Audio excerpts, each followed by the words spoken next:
वो एमएसपी जो 2125 रुपए पर क्विंटल थी, सरकार ने जो खरीदा उसमें भी कोई कमाई की है सरकार ने, कोई नुकसान नहीं हुआ सरकार का। यहाँ पे 1 रुपया भी सरकार की जेब से जाने वाला नहीं है। उससे कहीं ज्यादा रुपए वो शराब से जो व्यापारी कमाई करता है वो हमारी सरकार कमाई कर सकती है। व्यापारी को कमाई करवाई जा रही है और देश के किसान को लूटा जा रहा है। और ये जो गेहूं नहीं आई इसकी वैल्यू बनती है 86,170 करोड़ रुपए। अगर यह काम ईमानदारी से उन व्यापारियों को लुटवाने की बजाय हमारी सरकार करे, कंज्यूमर को 45 रुपए से लेकर 50 रुपए तक पर केजी आटा खरीदना पड़ रहा है। भाई यहाँ पे क्यों नहीं बोलते वो लोग जो महंगाई की बात करते हैं। गेहूं मार्केट में बाजार में आई ही नहीं। किसान भाइयों, राम राम, सत श्री अकाल, वाहिगुरु जी का खालसा, वाहिगुरु जी की फतेह।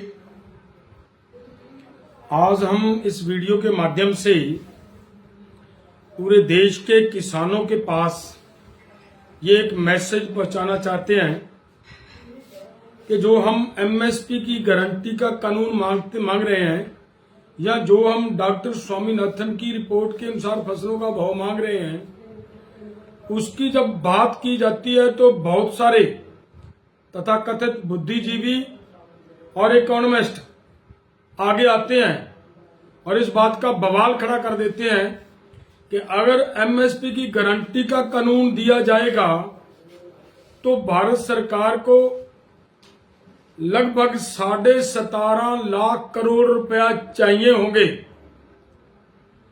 उनका कहने का मतलब ये होता है कि देश के खजाने के ऊपर,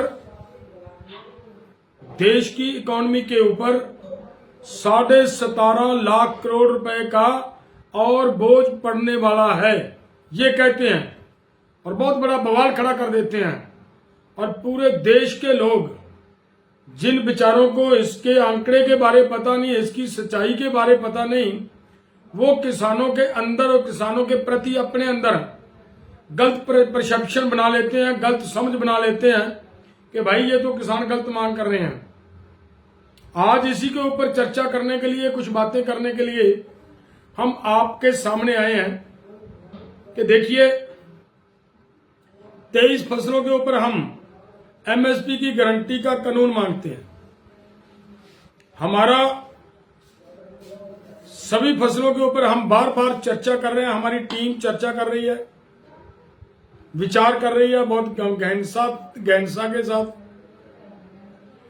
सवाल ये है कि ये जो लोग बात कहते हैं इसमें कितनी सच्चाई है। वास्तव में क्या सच में यही 17.5 लाख करोड़ रुपया चाहिए क्या किसान की सभी पूरी की पूरी 23 की 23 फसलें खरीदने के लिए, या बात कुछ और है।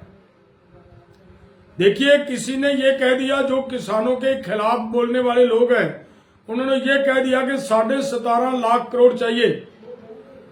एक इकोनॉमिस्ट ये कहता है कि केवल 1.5 लाख करोड़ रुपया चाहिए।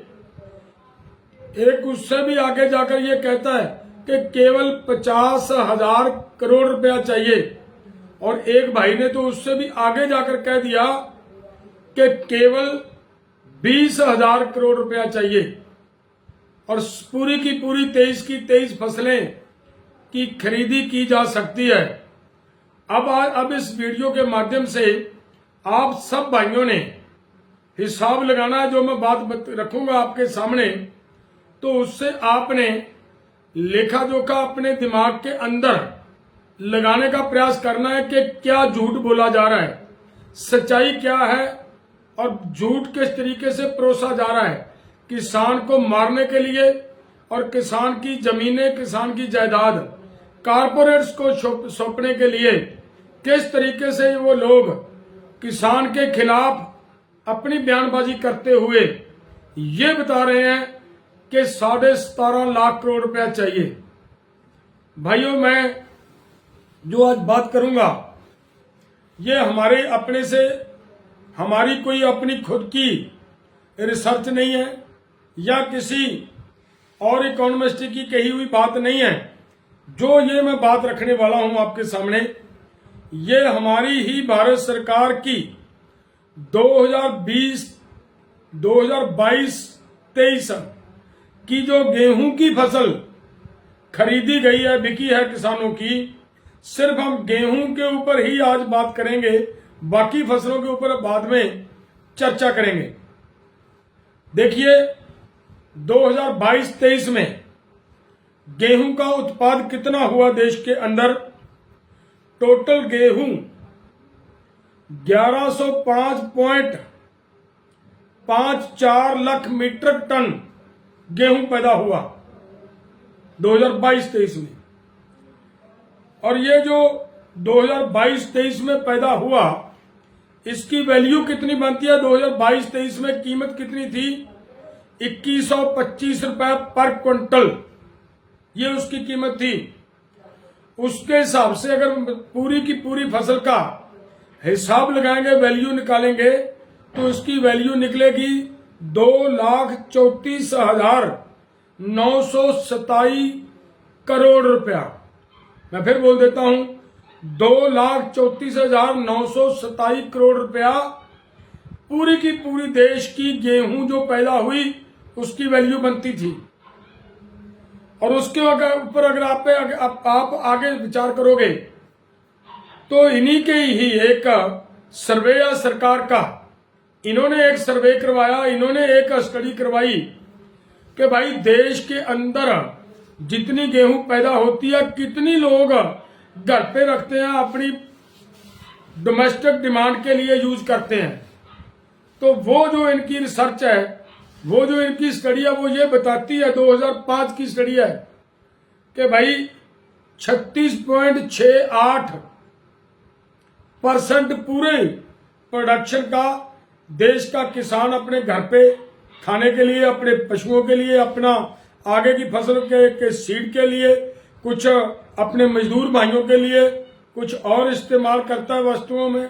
कहीं कुछ उसकी जब वो कटाई करता है तब उसका खेत में खराब हो जाता है, कुछ रास्ते में जाता है मंडी में लेकर, तब रास्ते में कुछ उसका नुकसान हो जाता है, जब मंडी में ले जाता है कुछ नुकसान वहां पे हो जाता है।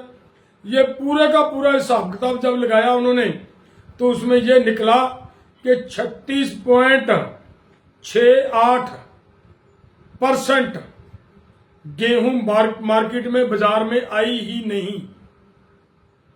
और ये जो गेहूं नहीं आई, इसकी वैल्यू बनती है 86,170 करोड़ रुपए। जो मार्केट में गेहूं नहीं आई, उसकी वैल्यू, उसकी कीमत बनती है 86,170 करोड़ रुपए। उसकी वैल्यू बनती है, उसकी कीमत बनती है, जो किसान ने अपने घर पे रख ली, सरकार को कोई पैसा नहीं देना पड़ा इसके ऊपर। जो सरकार ने खरीदी कितनी, उस पर अगर चर्चा करें तो भाइयों, सरकार ने खरीदी, केवल एफसीआई ने जो खरीदी 2022-23 में, वो खरीदी 262 लाख मीट्रिक टन। जो 262 लाख मीट्रिक टन एफसीआई ने खरीदी गई, अगर उसका वैल्यू निकालेंगे 2125 रुपए पर क्विंटल के हिसाब से, तो वो बनती है 55,675 करोड़ रुपए।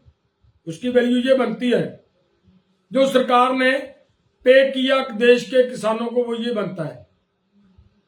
उसके आगे सरकार को इससे क्या निकला, क्या बचा, मैं वो बात कहना चाह रहा हूं। उसी साल इसमें से सरकार ने 71 लाख मीट्रिक टन गेहूं को ऑक्शन के ऊपर, बोली के ऊपर बेच दिया आगे।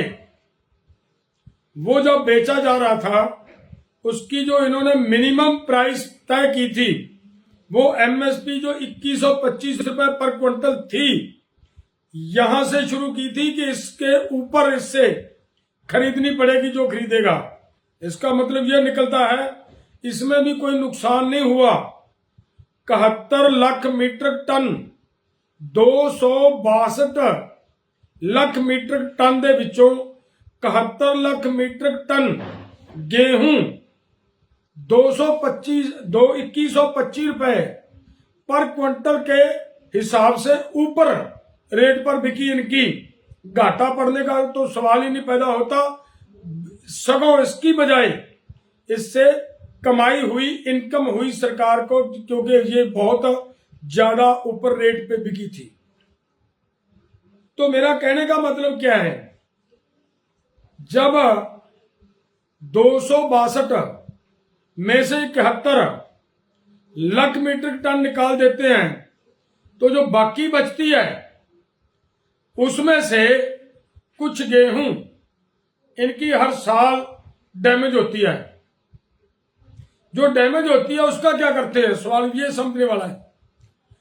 डैमेज हुई गेहूं को ये व्यापारी को बेच देते हैं और बिल्कुल मिट्टी का भाव बेच देते हैं। यहां पे इंपॉर्टेंट खेल समझने वाली है, व्यापारी फिर इसका आगे जाकर क्या करते हैं, इसी गली सड़ी गेहूं से व्यापारी आगे जाकर शराब बनाकर बेचते हैं।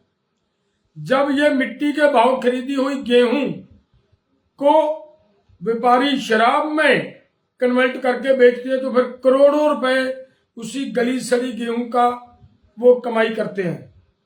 क्यों, सरकार क्यों नहीं करती वो? अगर यह काम ईमानदारी से उन व्यापारियों को लुटवाने की बजाय हमारी सरकार करे तो बड़ा आसान काम है।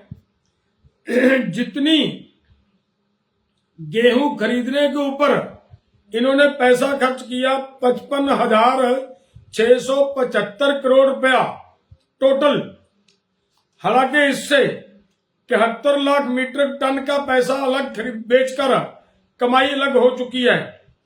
तो फिर भी इसमें से जितना पैसा हमारे मजदूर भाइयों को फ्री में अनाज देने के लिए इन्होंने ये खर्च किया, उससे कहीं ज्यादा रुपए वो शराब से जो व्यापारी कमाई करता है वो हमारी सरकार कमाई कर सकती है। व्यापारी को कमाई करवाई जा रही है और देश के किसान को लूटा जा रहा है।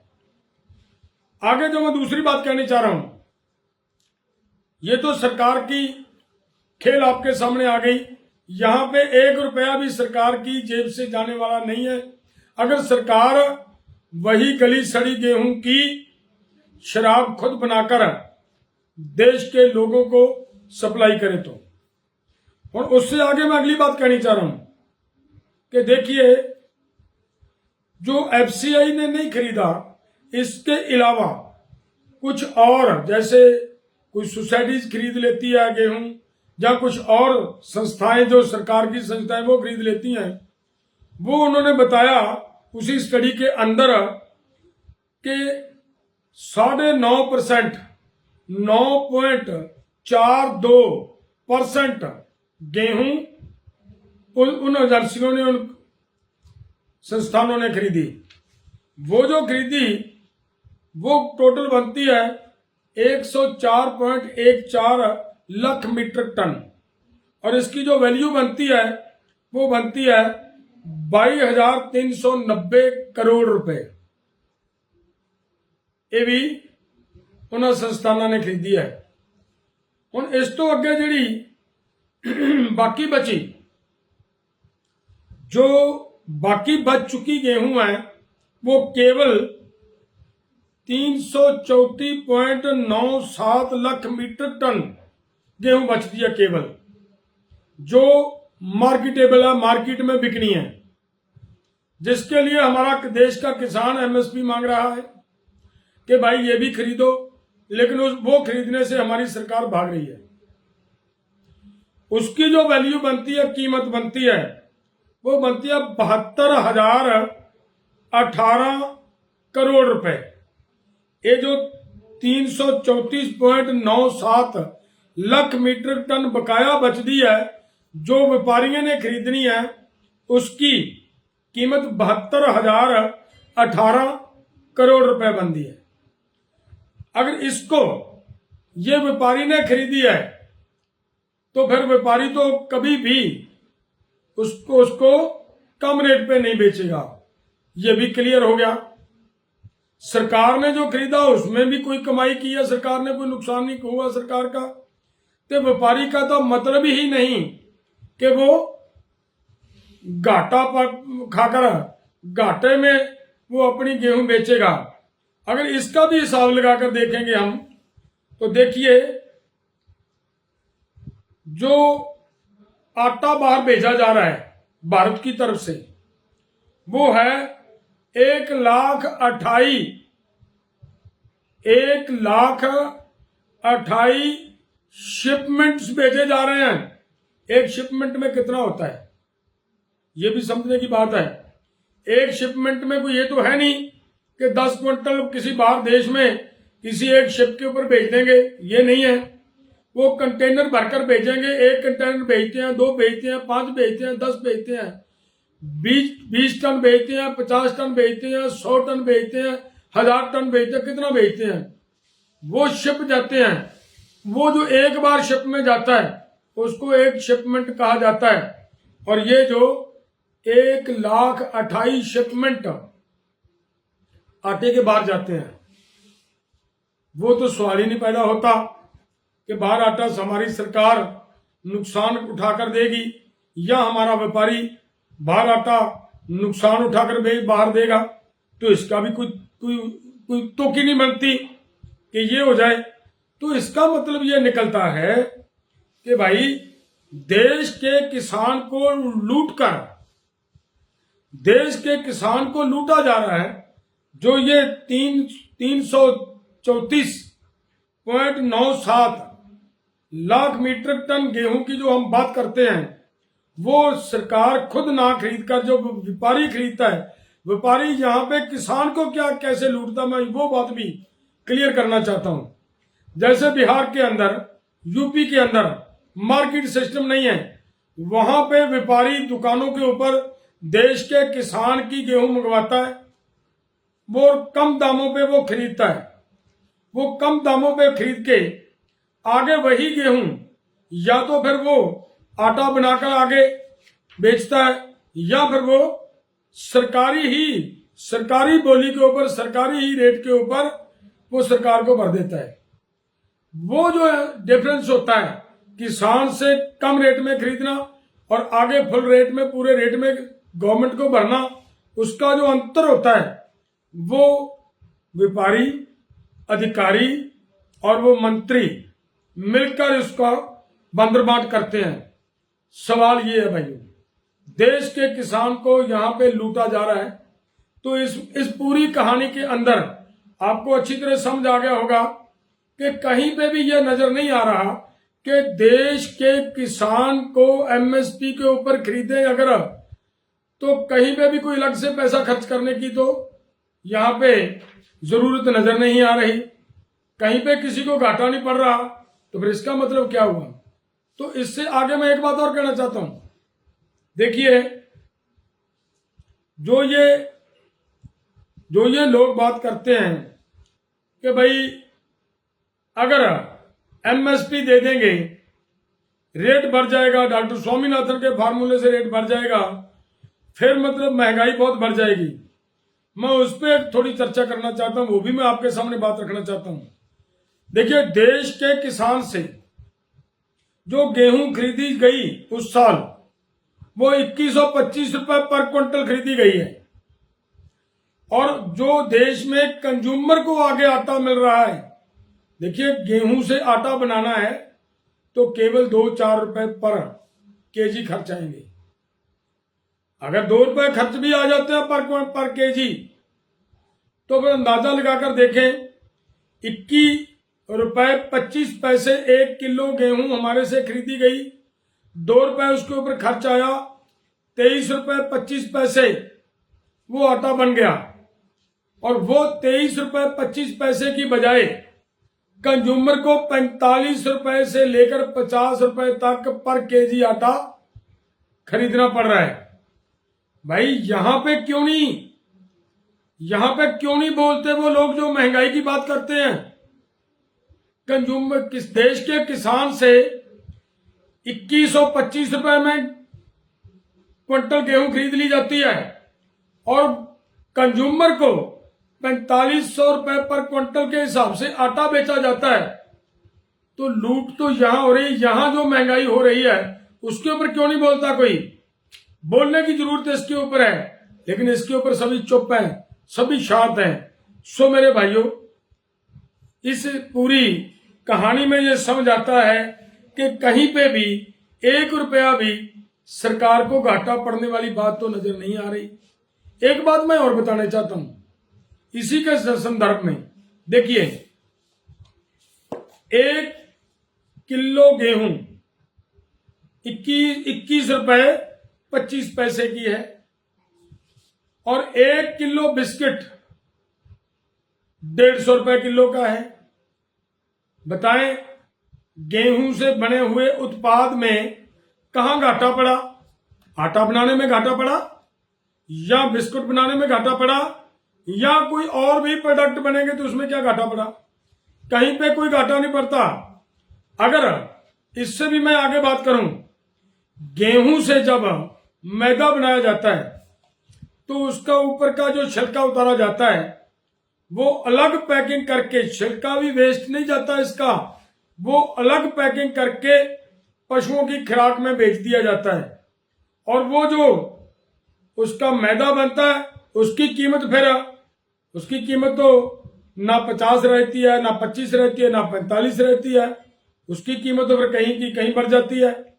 सो इस हिसाब से देश के किसान को लूटा जाता है, देश के कंज्यूमर को लूटा जा रहा है।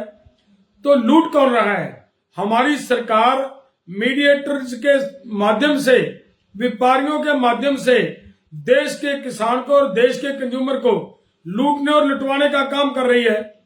तो इसीलिए मेरे भाइयों, हमारी ये मांग है कि भाई गेहूं का जो हमने हिसाब किताब बनाया, इससे क्लियर हो गया कि कहीं पे भी 1 रुपया भी नहीं लगाना पड़ेगा सरकार को, उल्टा कमाई मिले होगी सरकार को। मैं वो भी क्लियर कर देता हूं सरकार को कमाई कितनी हो सकती है।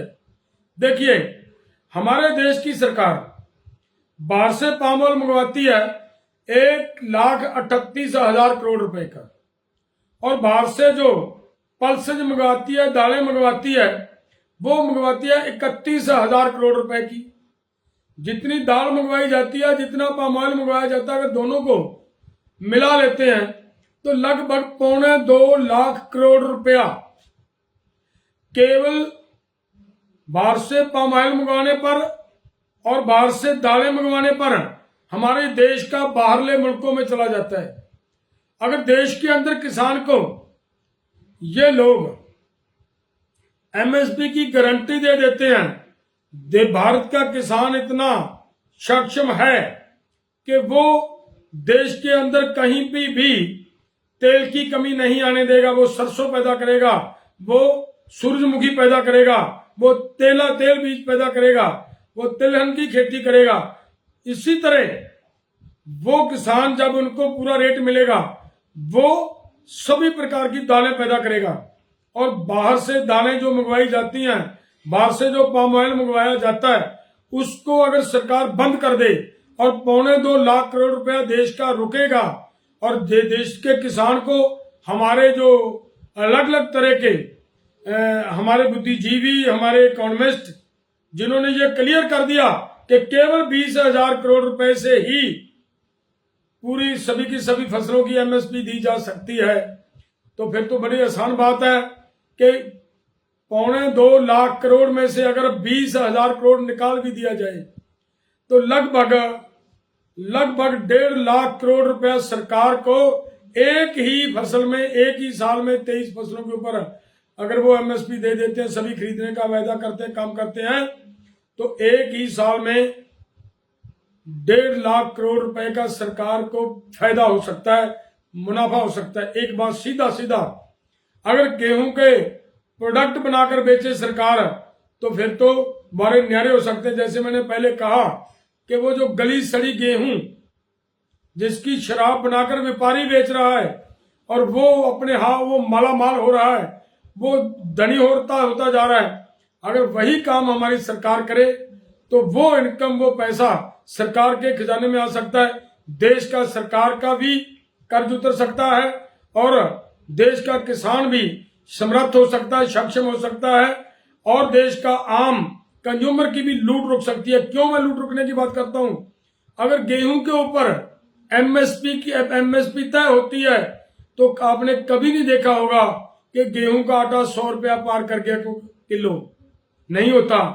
अगर टमाटर आपने देखा होगा, देश के किसान का 5 रुपए टमाटर खरीद कर ये व्यापारी अपने स्टोरों में बंद कर और नकली डेफिशिएंसी बना के, नकली कमी बना के उसके बाद उसी टमाटर को 100 रुपए तक बेचते हैं। कंज्यूमर को लूटा जाता है, को उसके प्रोड्यूसर को भी लूटा जाता है और कंज्यूमर को भी लूटा जाता है। अगर इन सभी फसलों के ऊपर एमएसपी की गारंटी हो जाए तो पूरे देश को पता होगा कि आज भाई एमएसपी के हिसाब से टमाटर का रेट क्या है, एमएसपी के हिसाब से दालों का रेट क्या है, तो लोगों की लूट रुकेगी, लोगों की लूट बचेगी। अगली बात मैं ये कहना चाह रहा हूं कि ये जो कह रहे हैं कि देश की इकोनॉमी के ऊपर बहुत बड़ा असर पड़ जाएगा अगर कि देश के किसान को एमएसपी दे दी जाती है, तो मैं वो भी क्लियर कर देना चाहता हूं। अगर देश के किसान को पूरा रेट मिल जाता है और एमएसपी मिल जाती है, गारंटी हो जाती है, तो बड़ी आसान बात है कि देश के किसान के पास कुछ पैसे ज्यादा आएंगे। अगर पैसे ज्यादा आएंगे तो वही पैसे लेकर किसान मार्केट में जाएगा। जो आज अपने बच्चों के कपड़े नहीं खरीद पाता, आज अपने बच्चों के लिए उनकी यूनिफॉर्म नहीं खरीद पाता, आज अपने बच्चों के लिए वो स्कूल की किताबें नहीं खरीद पाता, आज अपने बच्चों के लिए वो साइकिल नहीं खरीद कर दे सकता, अगर वो सक्षम हो जाएगा, वो बाजार से जाकर बच्चों के लिए कपड़े खरीदेगा, वो बच्चों के लिए साइकिल खरीदेगा, वो बच्चों के लिए जूते खरीदेगा। और जितनी परचेजिंग पावर किसान की बढ़ेगी उतनी ही मार्केट के अंदर डिमांड बढ़ जाएगी। जब डिमांड बढ़ जाएगी तो वो काम करने वाली इंडस्ट्री उसकी प्रोडक्शन बढ़ाएगी। जब प्रोडक्शन बढ़ाएगी तो वहां पे लोगों को रोजगार मिलेगा और जब जो रोजगार मिलेगा वो लोग जो बेरोजगार फिर रहे हैं अब देश के अंदर वो भी सब सक्षम हो जाएंगे, उनकी भी परचेजिंग पावर बढ़ जाएगी। जब उनकी भी परचेजिंग पावर बढ़ेगी तो अपने आप एक इकोनॉमिकली सर्कल चलेगा देश के अंदर और उससे देखना कि देश की अर्थव्यवस्था जो ये लोग झूठ बोलकर बदनाम कर रहे हैं और लोगों को गुमराह कर रहे हैं कि देश की अर्थव्यवस्था के ऊपर गलत प्रभाव पड़ेगा, वो देखना कि देश की अर्थव्यवस्था कैसे विकास करती है, कैसे आगे बढ़ती है। ये करने की एमएसपी देने के साथ कोई किसी तरह का देश की अर्थव्यवस्था के ऊपर प्रभाव नहीं पड़ने वाला, उल्टा देश की अर्थव्यवस्था और विकास करेगी और तेज चलेगी। मैं एक बात मिसाल देकर अपनी बात समाप्त करता हूं। पिछले समय में जब देश के अंदर कोरोना का दौर आया था, इन्हीं के देश के अदर जितने भी संसाधन थे सब बंद हो चुके थे। कहीं से भी जीडीपी बढ़ने का 1% भी उम्मीद नहीं बची थी। लेकिन जब देश में किसान ने अपने खेत में काम किया, अपनी गेहूं को काटा और मार्केट में लेकर आया, एकदम देश की जीडीपी में उछाल आया था, उसमें बढ़ोतरी आई थी। उस समय गिरी हुई देश की जीडीपी को बचाने का काम अगर किया तो देश के किसान ने किया था।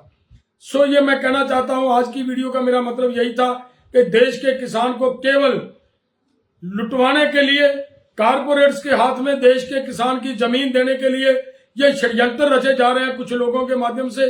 वो लोग गलत प्रचार, दुष्प्रचार करते हैं ताकि देश के किसान को ये ना मिल पाए और आखिर ऐसे हालात में देश का किसान पिसता रहे और आहिस्ता आहिस्ता कर्ज के माध्यम से देश के किसान की जमीन कारपोरेट्स के पास चली जाए और पूरे का पूरा ये खाद्यान्न भंडार है जो वो कारपोरेट्स के कब्जे में चला जाए।